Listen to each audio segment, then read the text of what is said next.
Hem de ser capaços d'expressar-nos lliurement més enllà de les institucions que representem, de les entitats que representem, perquè si no al final quedem molt encursetats i el que volem, que és aquesta mirada compartida, no té el valor o la potencialitat que hauria de tenir. Amb la qual cosa, moltes gràcies, Jaume, per ser o fer-nos políticament incorrectes.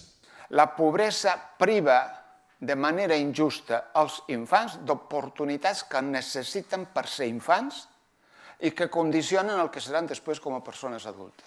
És tan senzill i tan complicat com això.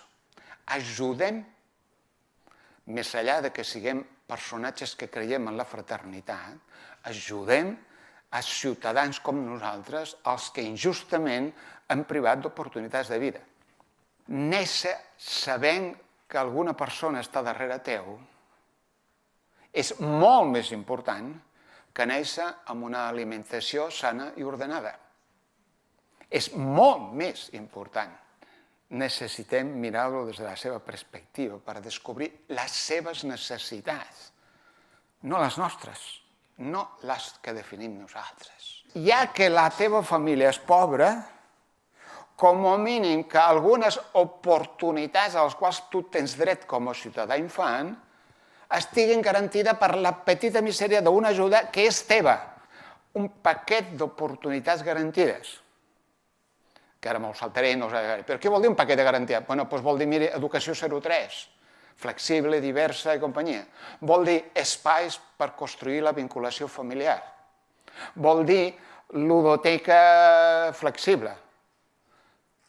Vol dir acompanyament de l'escolaritat de maneres diverses.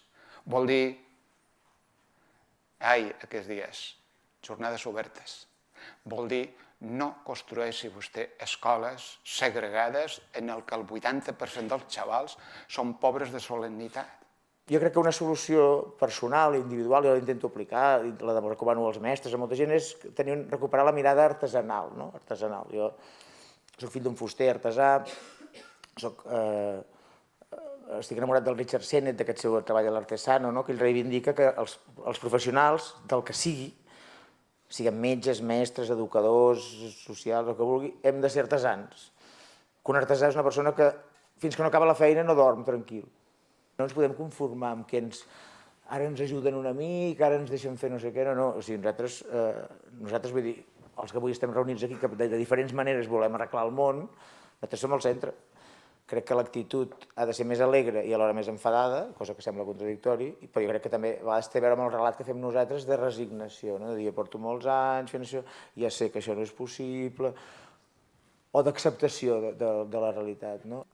Es el propio concepto de pobreza cuando hablamos de pobreza infantil. Cuando hablamos de pobreza no hablamos solo de la falta de bienes materiales y de oportunidades, sino que hablamos también de la falta de bienes físicos y sociales, como la salud, la integridad física, la amenaza y el miedo, la violencia, la integración social, la identidad cultural, la capacidad de organización, la capacidad para ejercer influencia política y la capacidad para vivir con respeto y dignidad. Todo eso está en la pobreza. La pobreza es una construcción social, también lo ha señalado Jaume claramente. La precariedad no es natural, sino que está creada por las instituciones y las ideologías que se circunscriben a los patrones culturales y estructuras socioeconómicas históricamente. Nosotros creamos la pobreza. Poverty can be highly politicized. It can be quite often a political football that's kicked about between various political parties. And I caricature here, but you get those on the right who say, actually, what we need to do is help families help themselves, and those on the left who say, no, we need to build giant infrastructures to support everyone, and everything in between. Every different vision of politics has a different context, a different discourse of poverty, and quite often they use those as a tool to fight among themselves rather than to actually address the issue. And I think that's particularly timely at the moment to think about this because right across Europe, politics, as I see it at least, is very unstable. Everything is absolutely moving. And so what I'd suggest then is that the terrain, the environment for which we've got to actually address poverty is extremely dynamic and extremely unpredictable. Given this then, I definitely wouldn't recommend leaving poverty to the politicians alone, because if we let them shape the narrative alone at the moment, we might not end up with something that we like very much. We don't know where it could go.